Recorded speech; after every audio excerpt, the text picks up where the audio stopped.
Good evening students. हम उम्मीद करते हैं कि मौर्य साम्राज्य के पिछले दोनों वीडियो को आप लोगों ने देखा होगा, समझा भी होगा। उसी क्रम में आज हम उसके तीसरे पहलू की चर्चा करते हैं और आज की क्लास में मुख्यतः हम अशोक के धम्म नीति के बारे में बात करेंगे। अशोक की धम्म नीति न केवल मौर्य साम्राज्य के संदर्भ में बल्कि आप देखेंगे कि प्राचीन भारत में जितने भी नीतियां हुई या जितने भी शासक हुए, धम्म नीति एक अपने मामले में विशिष्ट थी, स्पेसिफिक थी। तो जाहिर सी बात है धम्म नीति का मूल्यांकन एक विशेष अपेक्षा करेगा। तो हमें धम्म नीति के संदर्भ में किन किन बातों को ध्यान देना चाहिए, आइए हम पहले आज की क्लास की मोटो बताते हैं कि धम्म नीति को हम लोग किन बिंदुओं पे या किन संदर्भों में हम लोग डिस्कस करेंगे। जो अशोक की धम्म नीति है, सबसे पहले तो हमें यह ध्यान में रखना चाहिए कि पृष्ठभूमि क्या थी या उद्देश्य क्या था। आप अगर पृष्ठभूमि को समझते हो तो उद्देश्य भी बेहतर ढंग से समझ सकते हो। दूसरी चीज,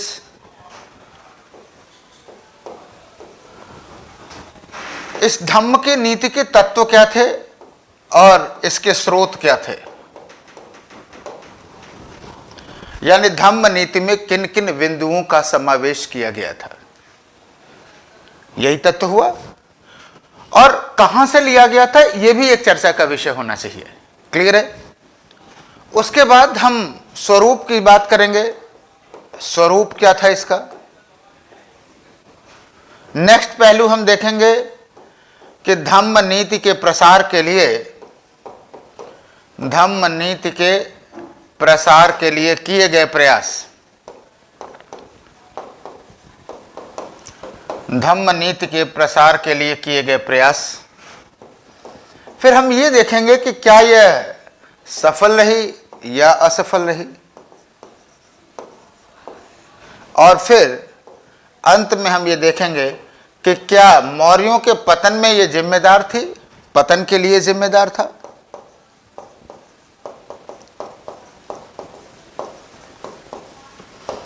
पतन के लिए जिम्मेदार थी।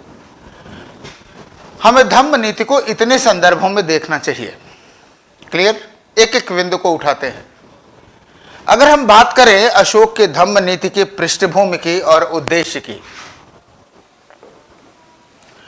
पृष्ठभूमि और उद्देश्य दोनों की,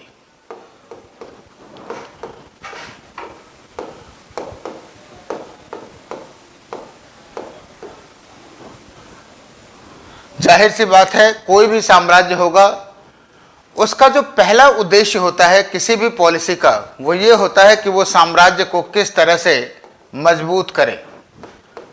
साम्राज्य मजबूत करने के लिए लाई गई।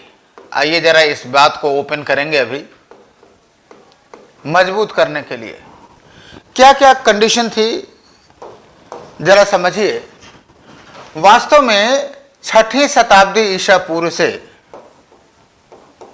जिसे आप बौद्धिक क्रांति कहते हो, 6ठी शताब्दी ईसा पूर्व में लगभग आपको 362 संप्रदायों की सूचना मिलती है। 362 संप्रदायों की, अधिकांश इसमें नास्तिक थे, जिसमें बौद्ध, जैन, आजीवक, है ना, बहुत सारे ऐसे लोग थे। और ये 362 संप्रदाय, हर संप्रदाय अपने आप को सर्वश्रेष्ठ मानता था। और जब सर्वश्रेष्ठ मानेगा तो संघर्ष होगा और तनाव होगा। याद रखिएगा, धम्म के नीति के पृष्ठभूमि पर भी पूछा जा सकता है ना। हमेशा प्रश्नों के नए डायमेंशंस रहेंगे। और आपको बताऊं, क्लासेस के दौरान अभी आपको हम पहले 2 स्तरों की बात कर रहे हैं कि तथ्य को समझिए, इतिहास के प्रति समझ को डेवलप करिए, जैसा कि हमने पहले भी वीडियो में बताया था। और फिर इसका जो सेकंड लेवल होगा, वो इस पे क्वेश्चन आंसर सेशन की भी चर्चा हम लोग अपने लास्ट वीडियो में करेंगे कि इस समझ से हम कैसे प्रश्नों को हल करेंगे, खास करके यूपीएससी के सवाल को। स्टेट पब्लिक सर्विस कमीशन के भी सवाल देखेंगे, आप खुद देखेंगे कि सर ये आसान है। तो पृष्ठभूमि को समझने के लिए समझिए कि 6ठी शताब्दी ईसा, भाई तीसरी चौथी इनकी ही थी, शताब्दी ईसा पूर्व। तो ये तनाव की प्रवृत्ति मौर्य साम्राज्य में भी थी। और आप जानते हैं कि अगर धार्मिक तनाव हो और धार्मिक तनाव में प्रशासन निश्चित रूप से चुनौतीपूर्ण हो जाता है। क्लियर है? तो निश्चित रूप से धम्म की नीति में इन तनावों का समाधान खोजा गया। जो समाज में धम्म नीति चल रही थी, जो समाज में धार्मिक वाद विवाद और तनाव की स्थिति चल रही थी, उस तनाव को खोजने का प्रयास किया गया। किसमें? धम्म नीति के अंदर खोजने का प्रयास किया गया। ठीक है। दूसरी चीज, जरा इस संदर्भ पे सोचिए, अमूमन कम लोगों ने सोचा है। आप जानते हो कि चंद्रगुप्त मौर्य के नेतृत्व में मौर्य साम्राज्य की जो स्थापना हुई, एक तरह से भारत की जो वैज्ञानिक बाउंड्री है पश्चिमी से उत्तरी पश्चिमी क्षेत्र तक, वो पूरा मौर्य साम्राज्य के अंदर आ गया था। यानी वर्तमान भारत से अगर तुलना करें तो उस समय मौर्य साम्राज्य में जो सुदूर दक्षिण तुंगभद्रा के नीचे वाला था और पूर्वोत्तर क्षेत्र छोड़ दिया जाए तो भारत का अधिकांश पार्ट हो चुका था। यानी आप ये कह सकते हैं कि मौर्य साम्राज्य अपने राजनीतिक लक्ष्यों को लगभग प्राप्त कर चुका था। राइट? तो इस साम्राज्य को बनाए रखने के दो तरीके हो सकते थे। पहला, रक्त एवं लौह की नीति, यानी शक्ति के द्वारा, जैसा कि रक्त एवं लौह की नीति, जैसा कि अशोक के पहले के शासक थे उन्होंने किया। अशोक के पूर्व के जितने भी शासक थे उन सभी लोगों ने इसी पॉलिसी पे काम किया था। अशोक ने इसके अतिरिक्त एक अन्य विकल्प की नीति को भी देखा। और कौन सा देखा? वो ये देखा कि भावनात्मक या सांस्कृतिक एकता, सांस्कृतिक एकता का स्रोत, एकता का सूत्र खोजा। सांस्कृतिक एकता का सूत्र खोजा किसमें? धम्म नीति में। क्लियर है? कहीं यह उसकी कमजोरी का भी सूचक तो नहीं था? क्योंकि अशोक को सिर्फ एक कलिंग युद्ध देखना पड़ा था और उस कलिंग युद्ध में जितना नुकसान उसे उठाना पड़ा, उसी के बाद उसने धम्म की नीति अपनाई भेरी घोष की नीति की जगह पर। 13वें शिलालेख में अशोक स्पष्ट कहता है कि इस भयंकर जनसंहार की वजह से उसकी जो क्या कहते हैं कि मन है वो विचलित हो उठा और फिर उसने भेरी घोष यानी विजय की नीति की जगह पर धम्म नीति को अपनाया। तो कहीं न कहीं आप ये भी कह सकते हैं अगर कि उसकी जो राजनीतिक या जो सैनिक कमजोरी थी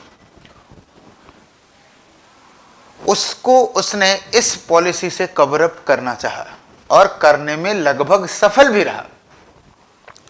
हमारा ये कहने का निष्कर्ष कतई नहीं कि अशोक कमजोर हो चुका था, लेकिन अशोक ने रक्त एवं लौह की जो साम्राज्यवादी नीति होती थी उसकी वैकल्पिक नीति को खोजा। किसमें?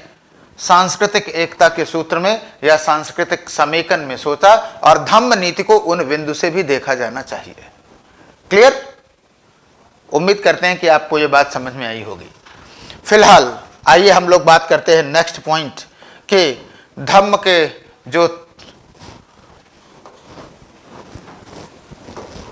जो धम्म के तत्व है उनकी बात हम करें। अशोक की धम्म नीति के तत्व या स्रोत। पहले तो हम धम्म नीति की स्रोत की बात करेंगे।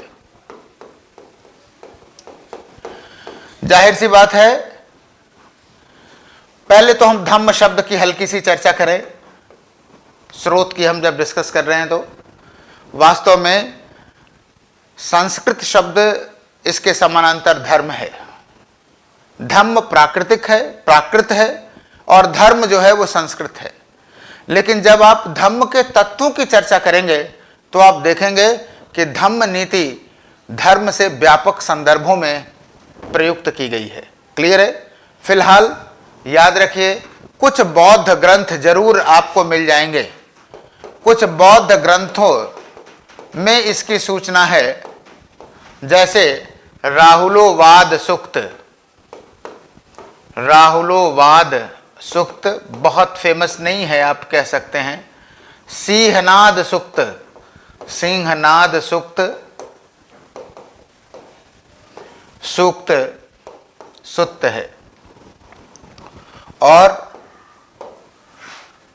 राहुलोवाद सूक्त, सिंहनाद सूक्त और गेह विजय,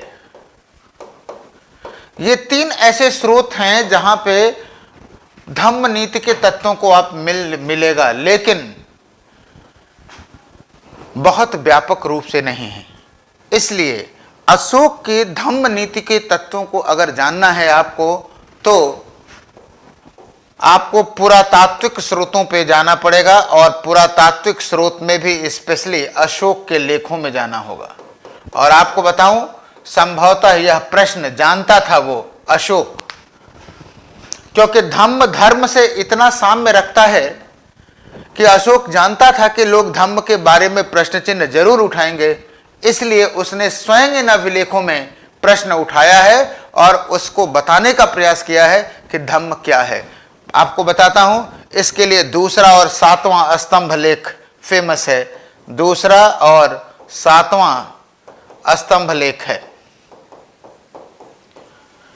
दूसरे स्तंभ लेख में सीधे खुद अशोक ने इस प्रश्न को पूछा कि कियम चु धम्मे, कियम चु धम्मे। हमने प्राकृत में लिखा, इतना आपको याद रहे तो आप लिख सकते हैं, यानी धम्म क्या है। और उसका जवाब उसने दिया कि जब धम्म क्या है इसकी बात चर्चा किया गया, तो बताया गया कि धम्म अपासिन्वे प्राकृत है। सब एक आध लाइन याद रखेंगे तो अच्छा इंपैक्ट पड़ता है अगर आप समकालीन शब्दावलियों का प्रयोग करते हैं। तो अपासिन्वे बहुकायने दयादाने सचे सोचे साधवे माधवे च। एकदम फार्मूले की तरह से याद रख लीजिए, साधवे माधवे च। धम्म क्या है उसने स्वयं इस बात को बताया कि अपसिन्वे बहुकायने दयादाने सचे सोचे साधवे माधवे च। तो अपसिन्वे का मतलब क्या है? इसका मतलब है अल्प पाप। कितना व्यवहारिक समझ है कि पाप सभी लोग किए कर सकते हैं, अल्प पाप हो, कम पाप हो, यह अपेक्षा की गई। अल्प का पाप, बहुकायने मतलब बहुत कल्याण, दयाशीलता सभी लोग जानते हैं, दानशीलता। लेकिन दानशीलता का मतलब यहां कतई ये मत समझिएगा कि जो ब्राह्मण धर्म में दान देने की बात है वो नहीं। दान का मतलब यहां धम्म दान है, धम्म की नीतियों को दूसरे तक पहुंचाना है, इससे संबंधित है। सचे सत्यवादिता, सत्यवादिता। शोचे, शोचे का मतलब होता है सुचिता, सुचिता मतलब हो गया पवित्रता। साधवे साधुता, और माधवे मृदुता। थोड़ा थोड़ा संस्कृत से भी मिलता जुलता है। साधुता क्या होता है? साधु का मतलब हो गया सरल, है ना। साधु ऐसा चाहिए जैसा सूप स्वभाव, सार सार को गही रहे, थोथा दे उड़ाए। यानी सरल व्यक्ति हो, जो काम की चीज हो उसे ग्रहण करे, अन्यथा प्रपंच में न रहे। यानी धम्म की नीति में अगर आप कह रहे हो कि धम्म की नीति का पालन करना है, इसका मतलब है कि आपको इन तत्वों के प्रति क्या होना चाहिए? इन तत्वों के प्रति अनुकरणीय होना चाहिए, इन तत्वों का अनुकरण करना चाहिए। और आपको बताऊं, अशोक शायद समाज की या व्यक्ति की जो साइकोलॉजी है उसको बहुत अच्छे ढंग से समझता था, और इसीलिए इन तत्वों के साथ साथ उसने बाकायदे एक लिस्ट बताई कि क्या करना चाहिए और क्या नहीं करना चाहिए। यानी इन तत्वों के साथ ही क्या करना है और क्या नहीं करना है, इसकी एक विस्तृत लिस्ट बताई उसने कि वास्तव में धम्म की नीति में उपर्युक्त तत्वों के साथ साथ आपको क्या करना चाहिए और क्या नहीं करना चाहिए। तो क्या करना है, बहुत सामान्य सी बातें हैं जो आप लोग माइथोलॉजी में सुनते रहे हैं। माता पिता की सेवा करें। अगर आप बताइए इसको आप धर्म मानते हैं तो किस धर्म में नहीं है माता पिता की सेवा, है ना। तो माता पिता की सेवा करें, थेर शुश्रूषा यानी वृद्धों की सेवा करें,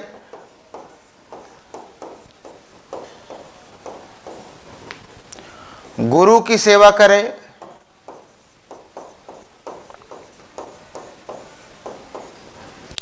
दासों के साथ उचित व्यवहार रखें, दासों श्रमिकों के साथ उचित व्यवहार रखें,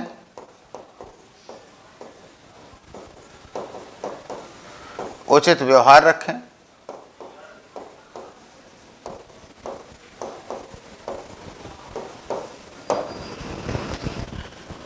मित्रों के साथ संबंधियों के साथ अच्छे व्यवहार रखें,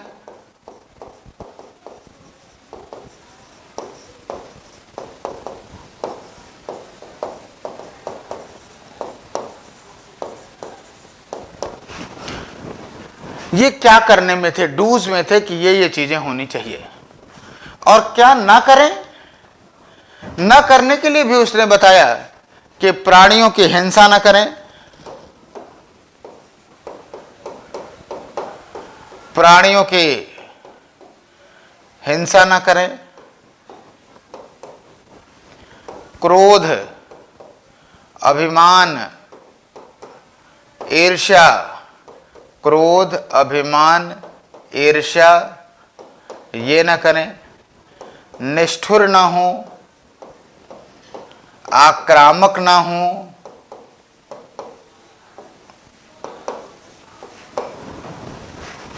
क्लियर है। ये सारी बातें कही गई कि किस तरह से अगर धम्म नीति का पालन करना है तो ये सारी चीजें नहीं होनी चाहिए। क्लियर है। अब आप जरा सोचिए कि अगर ऐसा कोई व्यक्ति कर रहा है तो निश्चित रूप से ये धम्म के नीति के तत्व और सकारात्मक और विधायी और निषेधात्मक पक्ष हैं। धम्म की नीति के तत्व हो गए और ये निषेधात्मक पक्ष हो गया और ये विधायी पक्ष हो गया। तो अगर इन चीजों को कोई भी व्यक्ति अडॉप्ट कर रहा है तो जाहिर सी बात है तनाव की कहीं कोई गुंजाइश नहीं है। ये सामान्य आचार संहिता जैसा है, कॉमन एथिकल कोड है, सोशल कोड है कि अगर आप ऐसा करते हैं तो निश्चित रूप से समाज में या धार्मिक संप्रदायों में किसी भी प्रकार के संघर्ष की कोई गुंजाइश नहीं रह जाएगी। बात समझ में आ गई। तो धम्म की नीति के तत्व ये थे। अब सवाल इस बात का है कि धम्म की नीति का स्वरूप क्या था। वास्तव में बात बहुत अच्छी थी, लेकिन धम्म नीति के स्वरूप के संदर्भ में लोगों में, इतिहासकारों में काफी मतभेद रहा। और आइए हम लोग देखते हैं कि वास्तव में इस धम्म नीति का स्वरूप अगर पूछा जाता है तो इसके विविध पक्षों को हमको कैसे जानना चाहिए। जैसे फ्लीट ने कहा कि यह राजधर्म है। अगर आपको नहीं पता है कोई दिक्कत नहीं है, राजधर्म पता होना चाहिए। आप जब लिखेंगे तो ऐसे ही लिखेंगे कि धम्म के स्वरूप में विभिन्न मत उभर करके सामने आए हैं। एक मत के अनुसार या कुछ इतिहासकारों के अनुसार यह राजधर्म था। याद आता है फैक्ट तो अच्छी बात है, नहीं याद आता है तो भी तनाव की बात नहीं है। पहला जो मामला आया वो था राजधर्म था। मूल मुद्दा यह है कि वास्तव में यह स्टेटमेंट सही है या नहीं है, राजधर्म था या नहीं था। तो पहले आपको जानना होगा कि राजधर्म होता क्या है। राजधर्म से तात्पर्य यह होता है कि राजा या उसके प्रशासन से संबंधित कर्मचारियों के लिए ही वो मैंडेटरी, वो बाध्यकारी होता है, वैसे नहीं होता है। क्लियर है। तो यानी राजधर्म का जो भी परिप्रेक्ष्य होता है, आप ये कह सकते हैं कि राज दरबार से होता है और प्रशासकीय अधिकारियों से होता है, प्रशासकीय अधिकारियों से होता है। यानी आपको अगर उस प्रशासन से जुड़ना है तो आपको उस धर्म का पालन करना होगा। आप जरा बताइए कि क्या राजधर्म था? क्या अशोक के धम्म की नीति सिर्फ कर्मचारियों के लिए थी या राज दरबारियों के लिए थी? नहीं, क्योंकि अगर ऐसा होता तो अभिलेखों को लिखवा करके सार्वजनिक स्थानों पर प्रयत्न पूर्वक लगाने का कोई मतलब नहीं था। जाहिर सी बात है, अशोक की धम्म नीति का जो आयाम था वो राजधर्म से ऊपर था और सभी लोगों की जनता के लिए था। तो हम इसका खंडन करेंगे। तो पहले आधार लिखेंगे और फिर बताएंगे कि इन आधारों पे ऐसा नहीं लगता कि ये राजधर्म रहा होगा। उसके बाद सेनाट और भंडारकर महोदय का मत एक साथ लेते हैं। सेनाट ने कहा कि यह बौद्ध धर्म था और इसी को मॉडिफाई करके भंडारकर महोदय ने कहा उपासक बौद्ध धर्म था, उपासक बौद्ध धर्म था। और इन लोगों का तर्क ये था कि अगर आप देखें तो जो धम्म नीति के तत्व थे वो बौद्ध ग्रंथों में मिलते हैं। इस आधार पर उन्होंने इस बात को कहा। लेकिन आप जानते रहिए, अगर हम सूक्ष्मता से विश्लेषण करें तो यह बात भी तार्किक नहीं है। क्यों? क्योंकि देखो, कोई भी बौद्ध धर्म है, जैसे हिंदू धर्म, ब्राह्मण धर्म है, अगर आप रामायण की चर्चा कर रहे हैं तो जाहिर सी बात है राम और रावण की चर्चा तो करेंगे ही करेंगे। उसी तरह से बौद्ध धर्म की चर्चा अगर होगी तो जाहिर सी बात है कम से कम चत्वारि आर्य सत्यों की चर्चा होगी, है ना। बौद्ध त्रिरत्न की चर्चा होगी, बौद्ध त्रिरत्न की चर्चा होगी।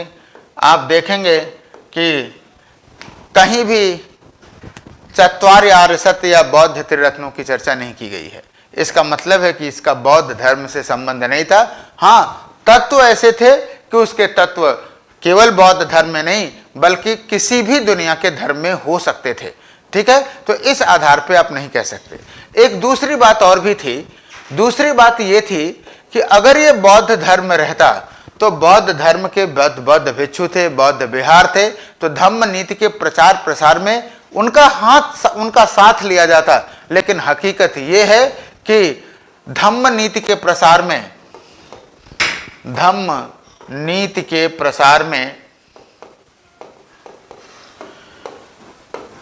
बौद्ध संगठनों का सहारा नहीं लिया गया, बौद्ध संगठनों का सहारा नहीं लिया गया।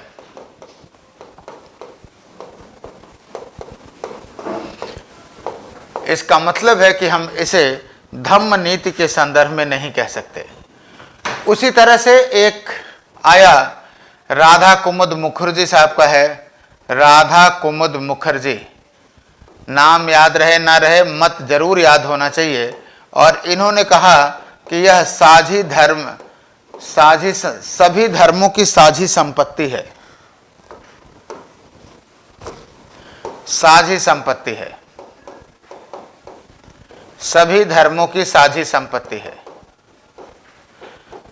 साझी संपत्ति का मतलब यह है कि कुछ बातें यहां से ले ली गई, कुछ बातें वहां से ले ली गई। तो ठीक है, ये बात मत गलत नहीं है, लेकिन जो साझा वर्ड है ना, वो खुद अपने आप में नकारात्मकता लिए हुए है। जैसे लगता है कि इसकी कोई मौलिकता ही नहीं थी, है ना। तो निश्चित रूप से आप ये कह सकते हैं कि विशेषता के पॉइंट ऑफ व्यू से माना जा सकता है मूल प्रकृति यह नहीं थी, है ना। ये मौलिकता पे प्रश्न चिन्ह रखता है, यानी हम पूरी तरह से संतुष्ट इससे भी नहीं हो सकते हैं। जबकि हकीकत यह है कि धम्म नीति नितांत मौलिक थी और उसी मौलिकता के आधार पर ही धम्म नीति को हमको जानना चाहिए। ये उधार ली हुई साझी संपत्ति ऐसी बात नहीं थी। इसके बाद आपके रोमिला थापर की भी आती है। रोमिला थापर जी का कहना है कि यह प्रशासकीय उत्तरदायित्व की नीति थी, प्रशासकीय उत्तरदायित्व की नीति थी। बात समझिए जरा इस बात को। इनका तो यहां तक कहना है कि धम्म नीति के द्वारा अशोक ने अपनी प्रशासकीय आवश्यकताओं को और साम्राज्यवादी हितों को पूरा करने का प्रयास किया, ऐसा रोमिला थापर जी का मानना है। लेकिन अगर हम सूक्ष्मता से देखें तो आप ये कह सकते हैं कि धम्म नीति लाने से पहले अशोक की साम्राज्यवादी जितनी भी अपेक्षाएं थी वो लगभग पूरा कर चुका था। एक विद्रोह था, वो भी विद्रोह को भी दबाया जा चुका था, है ना। तो इसमें तो कोई दो राय नहीं, आप ये कह सकते हैं कि इसमें कोई दो राय नहीं कि यदि धम्म नीति होती, आप ये कह सकते हैं कि निसंदेह धम्म नीति से, निसंदेह धम्म नीति से राजनीतिक अपेक्षाएं पूरी हुई, राजनीतिक अपेक्षाएं पूरी होती, इसमें तो कोई दो राय नहीं है, अपेक्षाएं पूरी होती, परंतु धम्म नीति के पहले ही अशोक अपने लक्ष्यों को प्राप्त कर चुका था, इसलिए सिर्फ उससे कोरिलेट करने की जरूरत नहीं थी। तो फिर सवाल इस बात का होता है कि वास्तव में अगर ये सब कुछ नहीं था तो क्या था। तो निश्चित रूप से हम ये कह सकते हैं कि धम्म नीति थी वो एक नैतिक आचार संहिता थी, इथिकल कोड थी। धम्म नीति एक नैतिक आचार संहिता थी, किसी एक पर्टिकुलर धम्म से संबंधित नहीं थी, एक कॉमन सिविल कोड था, ये मॉरल सिविल कोड, और जिसमें किसी भी कर्मकांड की अपेक्षा नहीं थी। और जब कर्मकांड नहीं था तो तनाव की कहीं कोई बात ही नहीं थी, है ना। अगर हम धम्म की नीति के सिद्धांतों को स्वीकार कर लें तो उसमें कोई भी ऐसा पॉइंट नहीं है कि कर्मकांड के नाम पर उस पर कहीं विवाद हो। तो हम इसे एक एथिकल कोड कह सकते हैं, एक नैतिक संहिता मान सकते हैं। और यह एक ऐसी आचार संहिता थी जिसे मान लेने पर समाज में तनाव की कहीं कोई गुंजाइश नहीं थी। श्योर है, क्लियर, इस बात को समझ में आ गई। तो धम्म के स्वरूप के इन जब भी अगर पूछे तो इन सारे पहलुओं पर चर्चा करते हुए, एक एक पॉइंट पे चर्चा करते हुए अंततः हम इस बात को लिखेंगे कि धम्म की जो नीति है वो जो है क्या कहते हैं कि एक नैतिक आचार संहिता थी, एक कॉमन सिविल कोड की तरह से था। ठीक है, अब आगे हम देखते हैं कि वास्तव में इस धम्म नीति के प्रचार प्रसार के लिए या धम्म नीति के प्रसार के लिए अशोक ने क्या किए।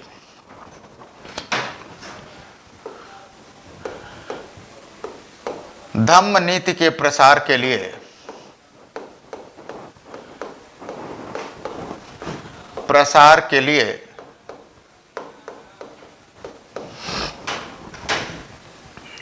किए गए प्रयास।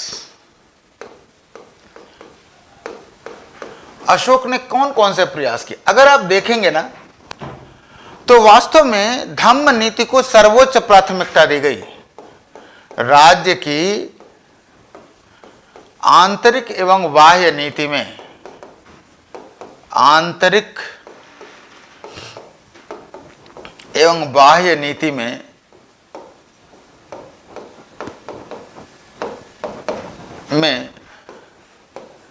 सर्वोच्च प्राथमिकता दी गई।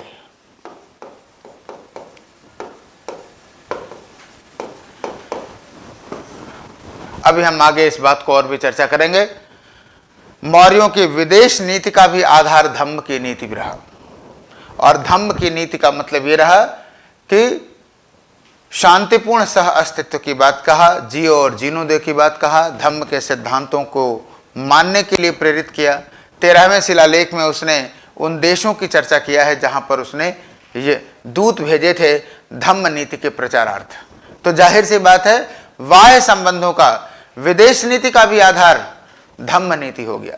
आप ये कह सकते हैं कि यह कौटिल्य की नीति का से यू टर्न था। क्यों? क्योंकि कौटिल्य की विदेश नीति जो थी, है ना, कौटिल्य की विदेश नीति क्या थी, उसमें साधन की पवित्रता पर बल नहीं दिया गया, साध्य प्राप्त होना चाहिए था। लेकिन जब धम्म नीति को प्राथमिकता दी गई तो साथ ही साथ साध्य के साथ साथ साधन की पवित्रता की भी बात कही गई। तो आप ये कह सकते हैं कि धम्म नीति कौटिल्य की विदेश नीति से कहीं न कहीं तो यू टर्न के रूप में भी हमको दिखाई देता है। तो ये एक बहुत बड़ा डाइवर्जन है। आइए हम लोग बात करते हैं सर्वोच्च प्राथमिकता बाह्य नीति को हम लोग जब करेंगे तो इस बात को फिर से पॉइंट आउट कराएंगे। आप इस बात को समझ गए या नहीं समझ गए, है ना। तो निश्चित रूप से धम्म नीति को विदेश नीति में बाह्य नीतियों पर भी प्राथमिकता दी गई। अभी हम चर्चा करेंगे, पहले आंतरिक स्तर पर देख लेते हैं कि धम्म नीति के प्रचार प्रसार के लिए उसने क्या काम किया।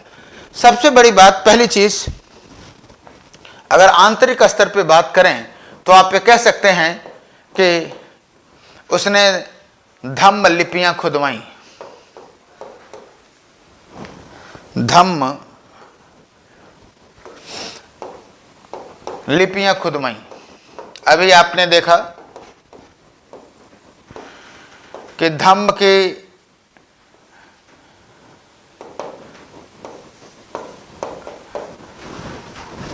बृहद शिलालेख, लघु शिलालेख, सारे स्तंभ लेख आपने बताया, वो कहीं न कहीं से उसका जो मेन मोटिव था वो यही था कि धम्म नीतियों की चर्चा किया जाए।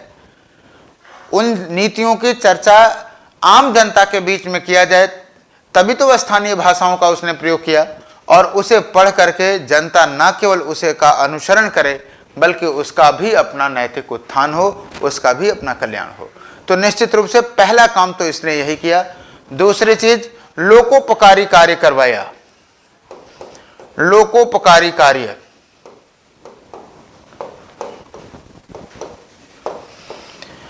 जैसे अस्पताल खुलवाना, बाग लगवाना,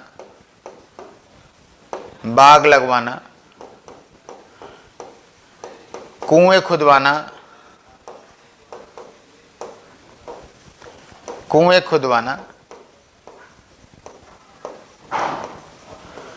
और जब आपको ये पता होगा कि ये सब धम्म की नीति के तहत किए जा रहे हैं तो लोगों का आकर्षण धम्म नीति की तरफ बढ़ेगा ना। साथ ही साथ अगर आप देखें तो इसने अपने अधिकारियों को, चलिए इन्हीं लेखों से पता चलता है कि कुछ अधिकारियों की नियुक्ति की।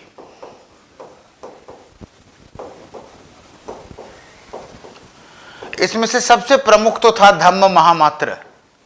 और आपको बताऊं, धम्म महामात्र, अशोक ने यह दावा किया कि सबसे पहले धम्म महामात्रों की नियुक्ति उसी ने की थी अपने शासन के 13वें वर्ष।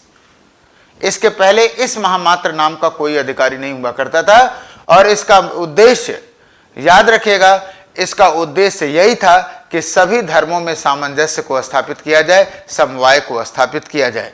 तो निश्चित रूप से एक सामाजिक स्तर पे धम्म नीति को लागू करने का एक बहुत बड़ी जिम्मेदारी धम्म महामात्र पे दिया गया। इसके अतिरिक्त आप देखेंगे युक्तक हैं, प्रादेशिक हैं, रज्जुक हैं, ये सारे नाम आपको अशोक के अभिलेखों में मिलेंगे। युक्तक, प्रादेशिक और रज्जुक, इन अधिकारियों से यह अपेक्षा की गई कि वो क्या करेंगे कि प्रत्येक 5 वर्ष बाद वो जनता का दौरा करेंगे, साम्राज्य का दौरा करेंगे और ये देखेंगे कि धम्म नीति का पालन हो रहा है या नहीं हो रहा है। अगर कहीं किसी को गलत ढंग से दंडित किया जा रहा है तो उस पे ये अपना एक्शन ले सकते हैं। अगर किसी व्यक्ति को मृत्युदंड दिया गया तो 3 दिनों तक उसे अपने पारलौकिक जीवन को बनाने के लिए क्या करना चाहिए, मोहलत देना चाहिए। और ये जो जितने भी सॉफ्ट कॉर्नर आए वो सब धम्म की नीति के पक्ष में ही आए या धम्म की नीति के कारण में ही आए। यानी आंतरिक नीति पूरी तरह से मोटिवेटेड आपको नजर आ रही है, धम्म नीति से आ रही है। क्लियर है? आइए आपको बताऊं, उसने कुछ धम्म यात्राएं भी की। धम्म यात्रा, अशोक की धम्म यात्रा जैसे उसने गया में किया, लुम्बिनी में गया, सारनाथ गया। और जाहिर सी बात है अगर शासक धम्म यात्राएं कर रहा है और उन धम्म यात्राओं के दौरान धम्म की नीति के तत्वों की बात अगर कह रहा है तो जाहिर सी बात है लोग क्या होंगे, आकर्षित होंगे, लोग जानेंगे। यह भी प्रचार प्रसार का एक माध्यम होगा। यही नहीं, इन धम्म यात्राओं के साथ ही झांकियां निकलवाई गई, है ना। और यहां तक कह दिया गया, हालांकि स्वर्ग नरक की जो अवधारणा थी वो हिंदू मैथोलॉजी की थी, उसने यह कह दिया कि अगर धर्म नीति का अगर हम पालन करते हैं तो निश्चित रूप से सुख की प्राप्ति होगी, स्वर्ग की प्राप्ति होगी। और आप जानते हैं कि स्वर्ग की जो प्राप्ति है वो इंडियन मैथोलॉजी में क्या है, सबसे चरम लक्ष्य की माना गया है। तो आम जनता को समझाने के लिए, स्वर्ग नरक कुछ है नहीं, लेकिन आम जनता को समझाने के लिए उसने यहां तक कोरिलेट किया कि आप अगर धम्म की नीति का पालन करते हैं तो निश्चित रूप से क्या होगा, स्वर्ग की प्राप्ति होगी। तो ये सारे प्रयास किए गए, ये इंटरनल पॉलिसी पे थे, आंतरिक स्तर पे थे। और आपने देखा विजय की नीति को छोड़ ही दिया गया था। अब सारे अधिकारियों से धम्म नीति के इम्प्लीमेंटेशन की अपेक्षा की गई थी।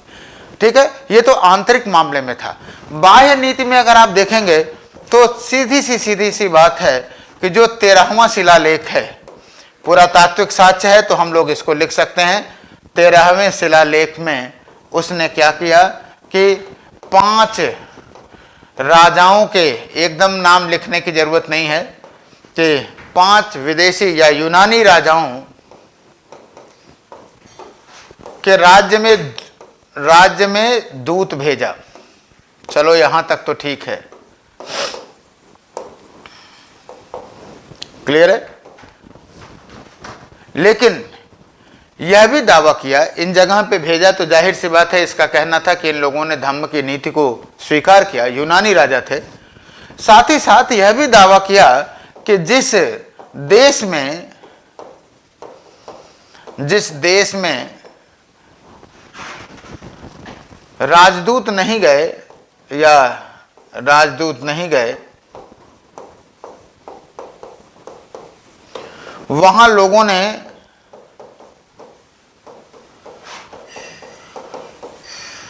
ने खुद स्वीकार कर लिया। कुछ ज्यादा नहीं हो रहा है, यह आलोचना की बात हो जाएगी। 13वें शिलालेख में यह उसका दावा है, क्लियर है। सीधे सीधे वो कहता है, अपने पड़ोसी राज्यों को संबोधित करते हुए कहता है कि आप निश्चिंत रहें, आपको हमसे सुख ही मिलेगा, दुख नहीं मिलेगा। शांतिपूर्ण सह अस्तित्व की बात करना शुरू किया। अगर आप देखें, इस बात को हम यहां लिख दे रहे हैं, या आप लोग दिमाग में रख लीजिए इस बात को, कि अशोक की यह जो धम्म नीति थी विदेशों के संदर्भ में, जाहिर सी बात है, साध्य और साधन दोनों की पवित्रता की बात करती थी। अशोक की जो विदेश नीति थी वो साध्य आबलिक साधन, कलर बदल दे रहे हैं जैसे ध्यान में रहे आपके, साध्य और साधन की पवित्रता दोनों पर ध्यान देती थी। साध्य एवं साधन की पवित्रता, शांतिपूर्ण सह अस्तित्व पर थी, आप ये भी कह सकते हैं। साधन की पवित्रता पर बल देती थी। और ये यू टर्न था कौटिल्य से, कौटिल्य की नीति से विक्षेप हम मानते हैं, इसे नीति से विक्षेप मानते हैं। क्यों? क्योंकि कौटिल्य की नीति साध्य पर बल देता है, साधन पर नहीं। साध्य मिलना चाहिए चाहे किसी भी तरीके से मिले। तो यहां पर विदेश नीति में भी हम धम्म नीति के प्रभाव को देखते हैं। क्लियर हो गई बात? तो इन इतने प्रयासों के द्वारा धम्म नीति के प्रचार प्रसार के प्रयास किए गए। क्लियर है? तो जाहिर सी बात है, अब आपसे यह प्रश्न जो लाजिमी है उठना कि क्या इसके बाद भी जो धम्म का जो प्रसार हुआ, इस प्रचार प्रसार के बाद क्या यह धम्म की नीति सफल रही या किस सीमा तक सफल रही? तो जाहिर सी बात है, बहुत ही बड़ा कठिन है इसका मूल्यांकन।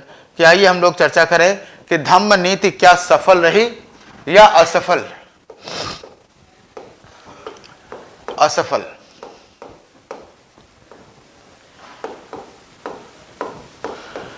इसमें तो कोई दो राय नहीं कि अशोक के समय इसे सर्वोच्च प्राथमिकता दी गई। हम पहली बात की बात कहते हैं कि वास्तव में अगर देखा जाए तो धम्म नीति को उतनी अधिक सफलता नहीं मिली जितना कि इस पे लक्ष्य टारगेट किया गया, या जितना कि इस पे क्या कहते हैं कि जोर दिया गया था। क्यों? इसलिए देखिए, सबसे बड़ी बात यह कि जो रिज डेविड महोदय हैं, चलिए बाहर से ही देख लेते हैं। रिज डेविड बहुत ही फेमस इतिहासकार हैं, रेज डेविड्स ने अशोक के दावों को खारिज किया है। और दावों को खारिज क्या, खिल्ली उड़ाया है, आप ऐसे कह सकते हैं। खारिज तो हमने फिर भी ठीक लिखा, खारिज किया है, खास करके 13th शिलालेख वाले पार्ट को। उन्होंने कहा कि उस समय का जो यूनानी इतिहास था वो राज्यों के बीच परस्पर इतिहास, संघर्ष का इतिहास था। तो एक दूत के कहने पर राज्यों ने युद्ध छोड़ दिया, ऐसी कल्पना करना ही गलत था। और वास्तव में धम्म की नीति का लोगों ने पालन नहीं किया विदेशों में, और इसको तो राजकीय प्रलाप कहा, मतलब अपने आप ही मुंह गाल बजाना कहा कि जिन राष्ट्रों में दूत नहीं गए वहां पर स्वयं उन्होंने उठा लिया।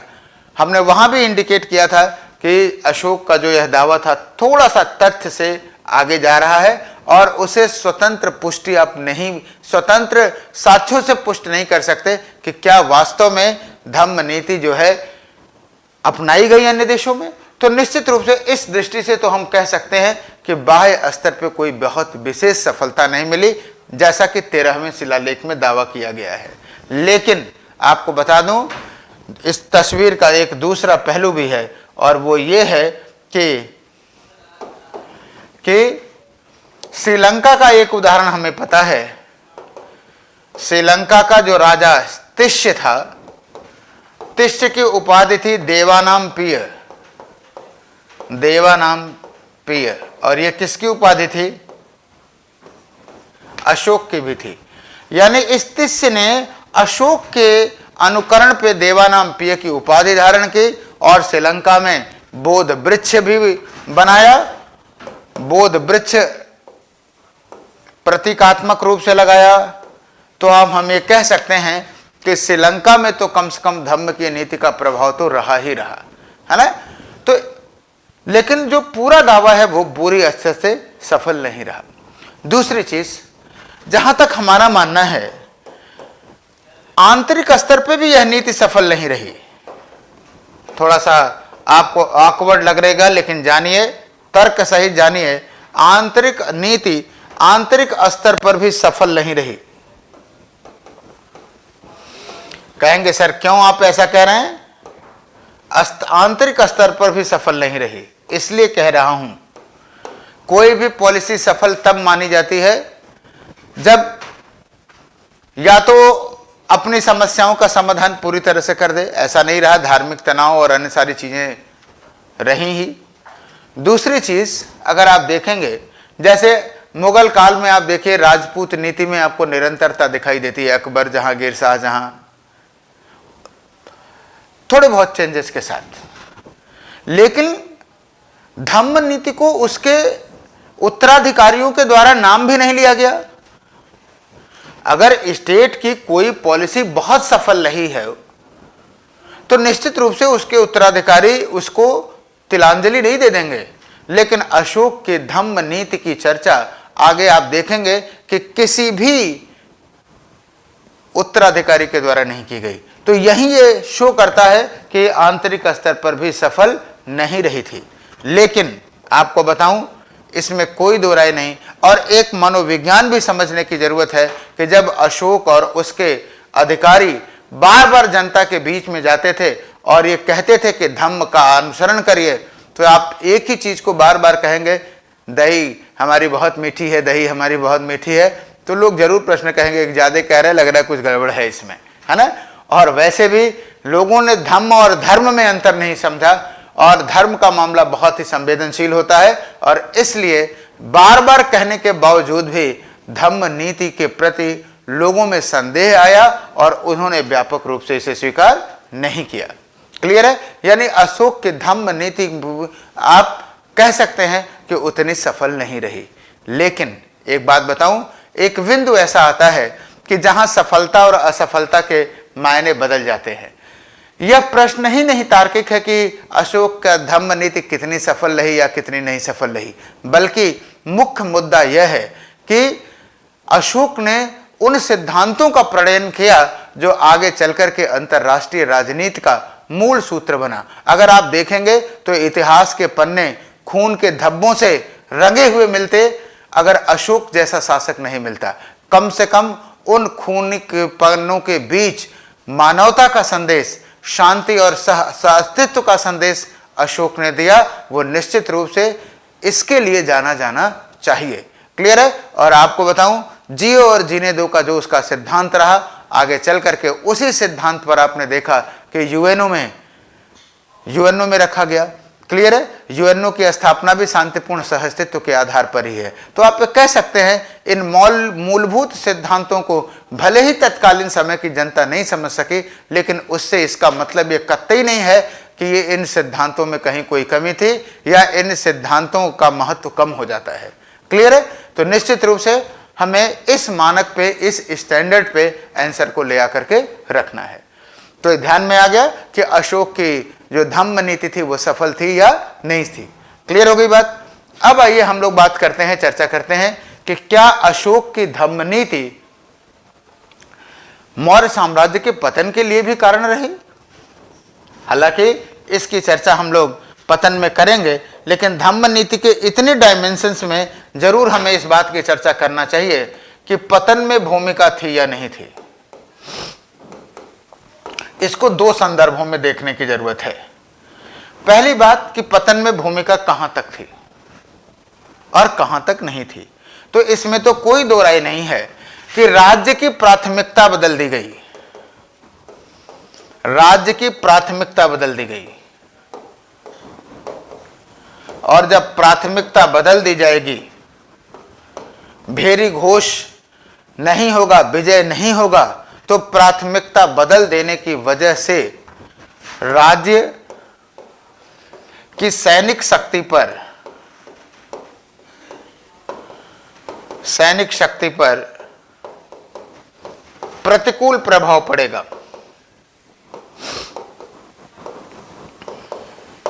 इतना तो श्योर है, लेकिन इसके बावजूद हमें कुछ बातों को ध्यान में रखने की जरूरत है। वो ये कि ऐसा नहीं था कि अशोक ने सेना कम कर दी थी। अशोक के सेना में भी सेना पर्याप्त थी, संगठित थी, यहां तक कि मृत्युदंड भी दिए जाते थे। यानी सैनिक शक्ति से उसने केवल कोई समझौता नहीं किया था। दोनों पक्षों को ध्यान में रखना है कि एक तो प्राथमिकता बदलने से निश्चित रूप से सैनिक शक्ति प्रभावित हुई होगी, लेकिन इसके बावजूद आप ये कह सकते हैं कि अशोक की धम्म नीति किसी कमजोरी की परिचायक नहीं थी। उसकी सैनिक क्षमता वही थी। उसने उसके समय में कोई भी क्षेत्र विद्रोह नहीं हुआ, पूरा राज्य मौर्य साम्राज्य में था, है ना। तो निश्चित रूप से हम इसे अशोक को पतन के लिए जिम्मेदार नहीं मानते। खैर, जब हम चर्चा करेंगे कल की क्लास में इस बात को चर्चा करेंगे। पहले प्रशासन की चर्चा करेंगे, फिर हम पतन की बात करेंगे। लेकिन यहां पर फिलहाल हम इस बात को कहते हैं कि सीधे अशोक की जो धम्म नीति है वो मौर्य साम्राज्य के पतन के लिए जिम्मेदार हम नहीं ठहरा सकते उसको। क्लियर है? वास्तव में हुआ क्या कि चंद्रगुप्त मौर्य की लौह रक्त एवं लौह की नीति का विकल्प धम्म नीति के रूप में खोजा किसने? अशोक ने। अब जब धम्म नीति असफल हो गई तो यह उसके उत्तराधिकारियों की असफलता थी कि ना तो वो रक्त एवं लौह की नीति को प्राप्त कर सके, ना वो धम्म नीति का अनुसरण कर सके, और ना ही किसी ऐसे वैकल्पिक नीति का निर्माण कर सके जो कि मौर्य साम्राज्य को क्या कर सके? संगठित कर सके। इसलिए हम अशोक की धम्म नीति को सीधे मौर्य साम्राज्य के पतन का कारण नहीं मान सकते हैं। हाँ, कारणों के समय जो कारण थे पतन के, वो कई कारण थे, व्यापक कारण थे। उनकी चर्चा हम लोग जो है मौर्य साम्राज्य के पतन के संदर्भ में करते हैं। तो आज की क्लास को हम लोग यहीं पर समाप्त करते हैं, और फिर कल की क्लास में हम मौर्य प्रशासन के विविध पहलुओं पर चर्चा करेंगे। काफी उस पर रिसर्चेज आ चुके हैं, तो उसकी भी हम चर्चा करेंगे। ओके, बहुत बहुत धन्यवाद। Thank you.